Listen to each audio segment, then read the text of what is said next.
მოგესალმებით მეგობრებო. ეს არის YouTube არხი საფეხბურთო ნიუსები. დღეს ჩვენ ვიდეოში შემოგთავაზებთ ხელს-ხელ ტრანსფერებსა და საინტერესო მოვლენებს ფეხბურთში. თუმცა სანამ ვიდეოს ყურებას დაიწყებდეთ, მინდა გთხოვოთ რომ გამოიწოროთ ჩვენი არხი, რადგან ეს ჩვენ გვაძლევს ძალიან დიდ мотивაციას. ჩართოთ ზარისხილ კი რათა არ გამოგცეს ჩვენი ვიდეოები. მოიწონოთ ვიდეო და აუცილებლად გაგვიზიაროთ თქვენი აზრი კომენტარებში მომხდარ მოვლენებთან დაკავშირებით. ახლა კი დავიწყოთ.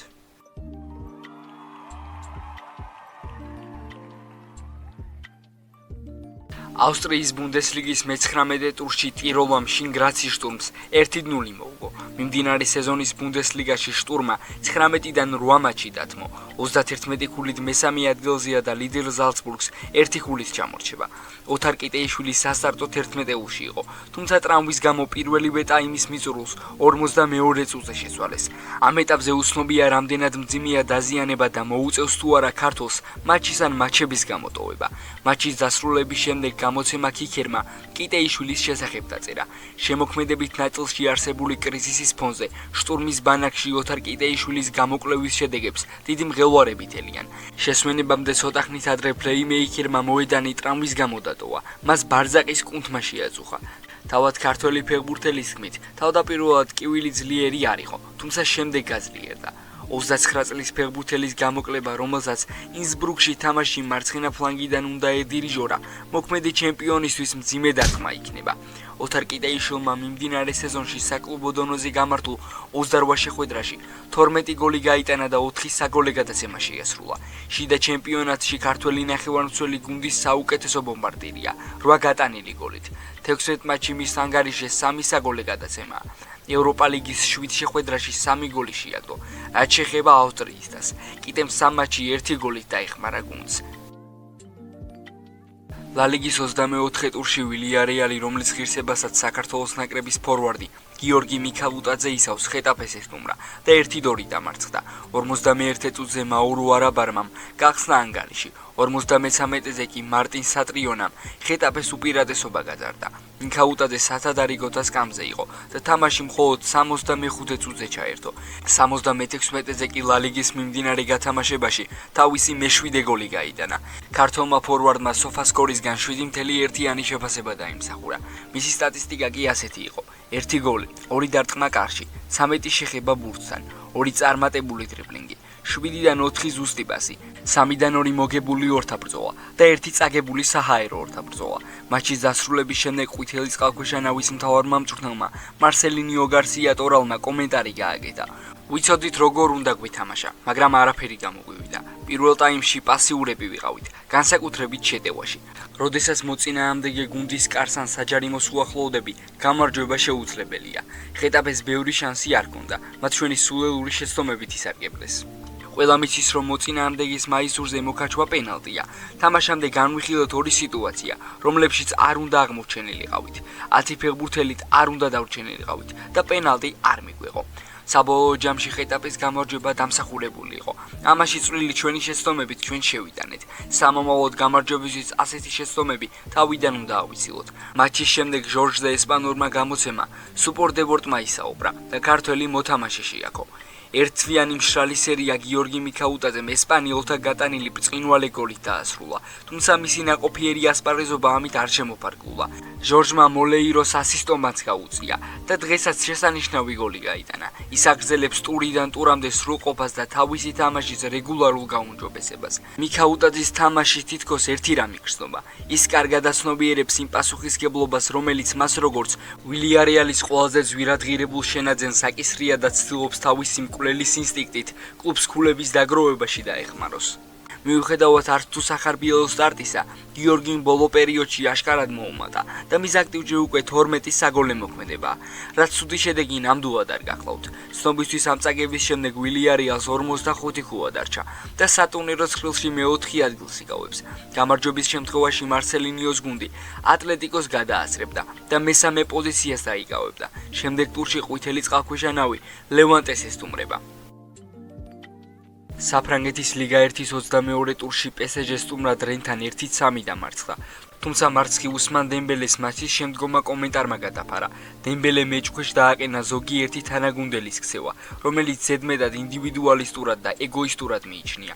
მატჩი ძალიან ცუდად დავიწყეთ. რენმა კი ძალიან კარგად ითამაშა. ვფიქრობ მეტი მონდომება უნდა ვაჩვენოთ. პირველ რიგში თუ მოგებაქვს სურს, პარი სენ-ჟერმენისთვის უნდა ვითამაშოთ. თუ ყველა თავისთვის იქნება არაფერი გამოვა, ტიტულებს ვერ მოვიგებთ. გასულ სეზონში კლუბს პირველ ადგილზე ვაყენებდით და მხოლოდ შედეგზე ვფიქრობდით და არა საკუთარ თავზე. ეს მიდგომა უნდა დავიბრუნოთ, განსაკუთრებით ასეთ მატჩებში. დემბელეს მედიასთან კონკრეტული სახელები არ დაუსახელებია, მაგრამ მიუხედავად ამისა, ლექუიფესა ლეპარიზენის ინფორმაციით დემბელეს სამიზნე აშკარად დეზირე დუე და ხვიჩა კვარაცხელია იყვნენ. ეს ფრანგული სპორტული გამოცემების აზრია, თუმცა დემბელეს ნათქვამის გაშიფრვა რთულია. დუეს შემთხვევაში მცირე ხელჩასაჭირი არსებობს. ჯერ კიდევ გასულ უქმეებზე მარსელთან მატჩისას ოქროს ბურთის ფლობელმა დუე რამდენჯერმე მკაცრად გააკრიტიკა. დეზირე კარის წინ გამოუგნებელ უნიათობას იჩენდა, თუმცა მეორე ტაიმის დასაწყისში მან დემბელეს რეალური საგოლე შანსი მაინც შეუქმნა. რაც შეეხება ხვიჩა კვარაცხელიას, ქართველი ფეხბურთელი რენთან შეხვედრაში დიდად ვერაფრით გამოირჩეოდა. წერს ლექუიფე. თავის მხრივ ლეპარიზენს მყარი მტკიცებულებები არ აქვს, თუმცა მაინც ამ ორ მოთამაშეზე მიანიშნებს. სურდა თუ არა მას როდესაც გადაფარვით თქვა, რომ გუნდს საკუთარ თავში ჩახედვა სჭირდება, რომელიმე პარტნიორის მიზანში ამოღება. თუ ასეა ვისი, დეზირე დუესი თუ ხვიჩა კვარაცხელიასი, რომლებიც მოედნიდან ერთ-ერთი საათის შემდეგ ისე გაიყვანეს, 11 მათგანს გუნდისთვის დღეს სარგებელი არ მოუტანია. დემბელეს როგორც ჩანს ამბიციები მოეწალა და თავს სხვებზე მაღლა აყენებს, რაც როგორც წესი გუნდში შიდა სამზარეულოსთვის არასდროსაა კარგი. ლუის ენრიკე მუსმანის მიერ ნასროლი ეს ბომბი თავისებური სიმკაცრით განმუხდა. ენრიკე დემბელეს განცხადება, მატჩის შემდეგ ფეხბურთელები შედეგს ემოციურად აფასებენ. მე არ დაუშვებ, რომ რომელიმე ფეხბურთელმა პირადი ინტერესები კლუბის ინტერესებზე მაღლა დააყენოს. ამის გარანტიას მე გაძლევთ. ამას არც სპორტული დირექტორი და კლუბის პრეზიდენტი დაუშვებენ. მატჩის დასრულების შემდეგ გაკეთებულ კომენტარს დიდი მნიშვნელობას არ ვანიჭებ. ამიტომ დემბელეს განცხადებას არ შევაფასებ. შეგახსენებთ, სამშაბათს პარიზელებს მონაკოსთან სტუმრად ჩემპიონთა ლიგის პლეი-აუტის მატჩი ელოდებათ და გუნდში გარემოს დაძაბვა მთავარი მწვრთნელის ინტერესებში ნამდვილად არ შედის. ფაკაპის მე-16 ფინალში ლივერპულმა ბრაიტონს უმასპინძლა და მარტივად 3-0 იმარჯვა. სამწუხაროდ არნე სლოტი გიორგი მამარდაშვილს არც თასის მატჩში ენდო. სწორედ ამ ფაქტს ეხმაურება ბრიტანული გამოცემა რუსტენდორფი და წერს, რომ გიორგი მამარდაშვილი ბედნიერი არ არის. ბრაიტონის წინააღმდეგ არნე სლოტის მიერ შერჩეულ შემადგენლობაში მოულოდნელი გამონაკლისი დაფიქსირდა. გიორგი მამარდაშვილს თავისი იშვიათი შანსი არ მიეცა. მიუხედავად იმისა, რომ ლივერპულმა მარტივად გაიმარჯვა, ველოდით, რომ ძირითად შემადგენლობაში ქართველ მეკარეს ვიხილავდით. მისი სკამზე დატოვება უცნაური გადაწყვეტილებაა. ეს მამარდაშვილს არ მოეწონებოდა. ახლა ის თავისი მდგომარეობით ბედნიერი არ არის. გიორგი ლივერპულში იმისთვის მოიყვანეს, რომ სამომავლოდ ალისონი შეეცვალა, რომელიც ბოლო პერიოდში დამაჯერებელი აღარ არის. არსებობს რისკი, რომ გიორგი მამარდაშვილი აღარ დაელოდება თავის უდებს და მოთმინებას დაკარგავს. სლოტის მხრიდან ეს საკმაოდ მკაფიო გზავნილს გავს. ქართველმა მეკარემ ალისონთან დაკავშირებული სიტუაცია კარგად იცოდა, მაგრამ აშკარად თასის მატჩებში უფრო მეტ სათამაშო დროს ელოდა. საბოლოო ჯამში, რაც არ უნდა საინტერესო პერსპექტივა ჰქონდეს მამარდაშვილს, აშკარაა, რომ თუ ალისონი ფორმას არ დაკარგავს, ის ყოველთვის გარიყული იქნება. შეგახსენებთ, რომ მიმდინარე სეზონში გიორგი მამარდაშვილმა ლივერპულის შემადგენლობაში 11 ჯერ ითამაშა და კარი მშრალად 3 ჯერ შეინახა. ქართველ მეკარეს ყველაზე მეტი სათამაშო დრო მას შემდეგ მიეცა, რაც ალისონ ბეკერმა ტრავმა მიიღო, თუმცა ბრაზილიელის დაბრუნების შემდეგ მამარდა კვლავ სათადარიგო სკამის მეკარედ იქცა. ლიგა 2-ის 23 ტურში ზურიკო დავითაშვილის სენტ-ეტიენი გენგამს ესტუმრა და 2-1 გაიმარჯვა. ქართველის შემტევი მოედანზე ერთ-ერთი საუკეთესო იყო.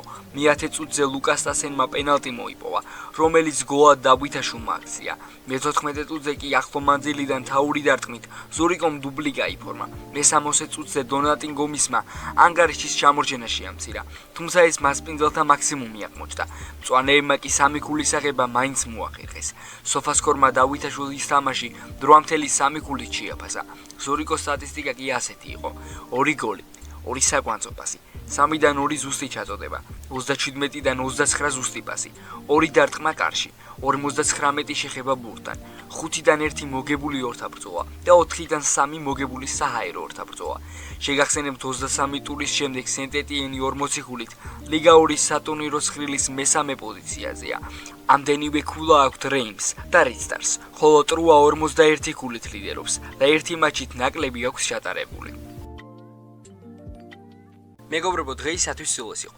თუ ვიდეოს სამ ნაწილამდე მოხვედი, აუცილებლად მოიწონო ვიდეო და გამოიწერეთ ჩვენი არხი. ასევე არ დაგაუწყეთ, გამოიწერეთ ჩვენი Instagram-ი და TikTok გვერდები. ჩვენ კი შევხვდებით მომავალ ვიდეოში.